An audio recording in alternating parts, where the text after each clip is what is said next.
woman. The third thing a man should never do in a long distance relationship is don't keep the relationship permanently undefined. That is, never continue the relationship without clear plans, because if you are serious, you will eventually have a realistic conversation about closing the gap between you two or visiting each other often. Also, you two should have a discussion about how to meet each other's needs, most especially intimacy needs.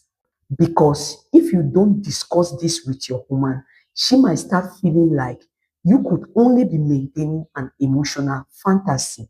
And lastly, you should know that distance does not destroy a healthy relationship, but lack of proper communication can.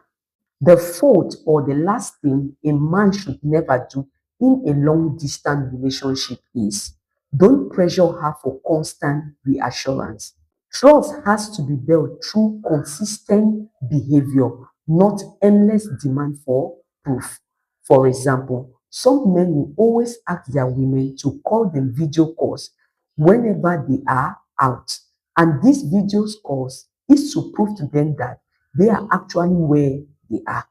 Also, some men will start questioning their women about their friends and even go to the extent of asking their women not to hang out with these friends again. As a man, you should know that when you constantly demand for proof and reassurance from your woman, know you're going to make your relationship to be toxic to the extent that you might even push your woman away.